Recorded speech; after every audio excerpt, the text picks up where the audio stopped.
Kalau tadi kita bisa menelaah bahwa seperti apa virus dari anjing rabies ini dia kemudian ditransfer ke tubuh manusia. Lalu seberapa parahnya begitu bahayanya ke manusia? Apakah sampai di puncak mematikan begitu? Ya.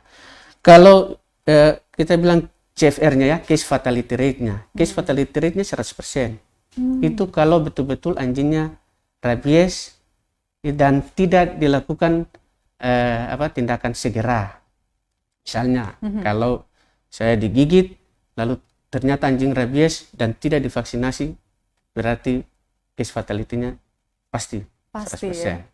Nah, makanya harus ada tindakan pencegahan ketika digigit. Tadi dibilang, tindakan-tindakan pencegahannya itu ya seperti kalau digigit anjing, kita harus segera mencuci luka. Ya, mencuci lukanya selama 10-15 menit di bawah air yang mengalir.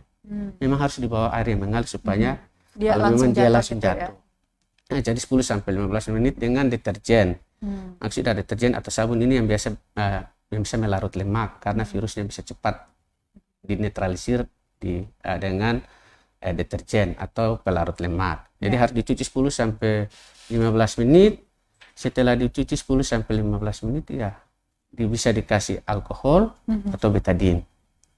Dikasih alkohol atau betadine dan segera jangan lupa, itu tindakan yang pertama, segera lapor ke puskesmas atau fasilitas pelayanan kesehatan terdekat supaya kita bisa melihat apakah dia segera kita bisa menilai risikonya. Oh, dia ini harus segera divaksinasi. Dan memang ya, kita juga ada yang namanya penyelidikan epidemiologi.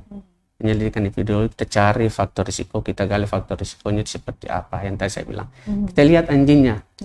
Kalau anjingnya sudah pernah divaksin dari Dinas Pertanian, ya berarti intinya manusianya aman. Karena anjingnya sudah divaksin. Terima kasih sudah nonton. Jangan lupa like, subscribe, dan share ya.